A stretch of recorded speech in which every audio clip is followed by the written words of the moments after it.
Are you serious? Are you serious? Martial law in America. FEMA camps are ready to go.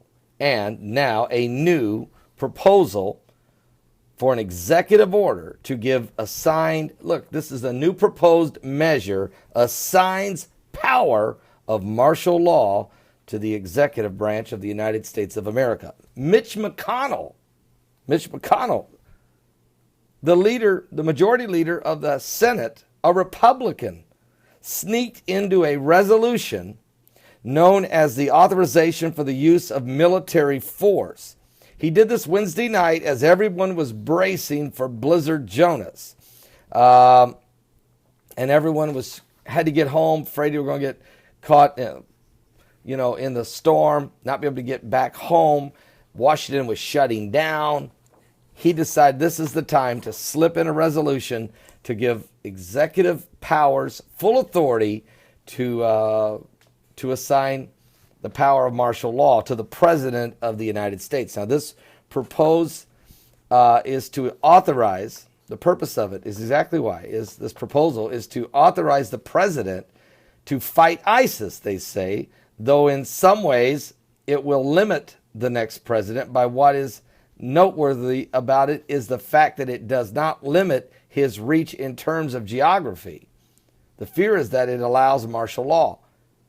Now, the actual quote from it is the AUMF put forward by McConnell would not restrict the president's use of ground troops, nor have any limits related to the time or geography, nor would it touch on the issue of what to do with the 2001 AUMF, which the present Obama administration has used to attack ISIS, despite the authorization's instruction to use force against those who planned the 9/11 terrorist attacks. So ISIS is in the United States, but we are not at a point where we need this extreme measure.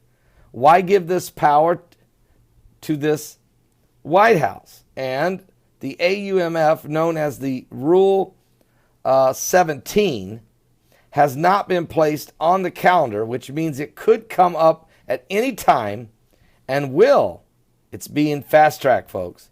The resolution already has 4 Republican co-sponsors: Senator Lindsey Graham, Daniel Coates, Joni Ernst, and Orrin Hatch.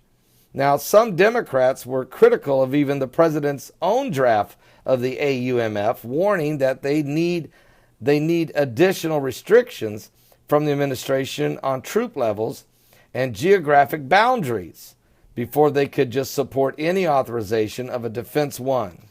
All right? There's a deep division now over this bill, and there will be a debate. Hopefully they will specify to not include the United States. By giving the president authority to attack ISIS or any other group like that anywhere he needs to in the world would include the United States, which means you're then giving the President of the United States, without Congress, the authority not only to put ground troops on any country and go to war without a declaration of war from the Congress, but that would include the United States of America itself. There's no geographical boundaries. You cannot give any president the authority to launch a war against its own citizens, let alone any other nation, without at least a declaration of war from Congress. This is what checks and balances is. And this is why you're hearing the people screaming. Alex Jones has just about lost his voice anyway, but that one just about put him over the top. I mean, literally, I thought the man was going to have a heart attack yesterday when I was watching his videos. He was breaking in live, breaking this information out. And there have been others that are pulling their hair out. It's a very ugly, it's a very dangerous, it sets up for abuse of power. You might say, well, Begley, you're just saying it because it's Obama. No, I'm saying it for any president. You can't give unlimited powers to someone. Listen, they tried it in Germany to a man by the name of Adolf Hitler. Now, just because you give a president unlimited powers doesn't mean they're going to go out and abuse it. Matter of fact, the next 5 presidents might not. But you just can't give anybody that possibility. This is how tyranny begins. Lawlessness would start. It's very dangerous, especially when we're living in a country that already has over 850 FEMA camps that the United States government don't even recognize are there. Okay? Already the NDAA, the National Defense Act, they already can barge in on your house and say it's for terrorist concerns of terrorism, and they can arrest you, detain you, without even reading your Miranda rights to you. That's already been snuck in executive orders. There's enough already. We don't want a FEMA camp world. We do not want to live. But you know what's happening?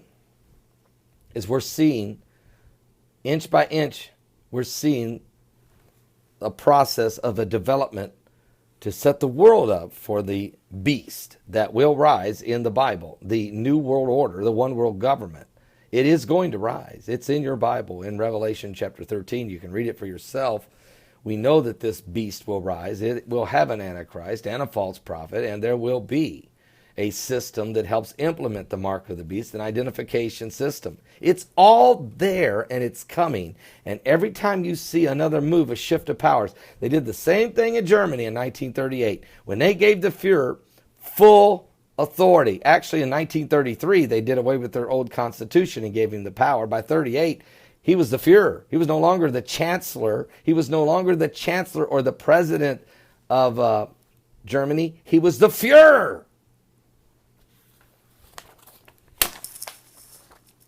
Just keeping you up to speed.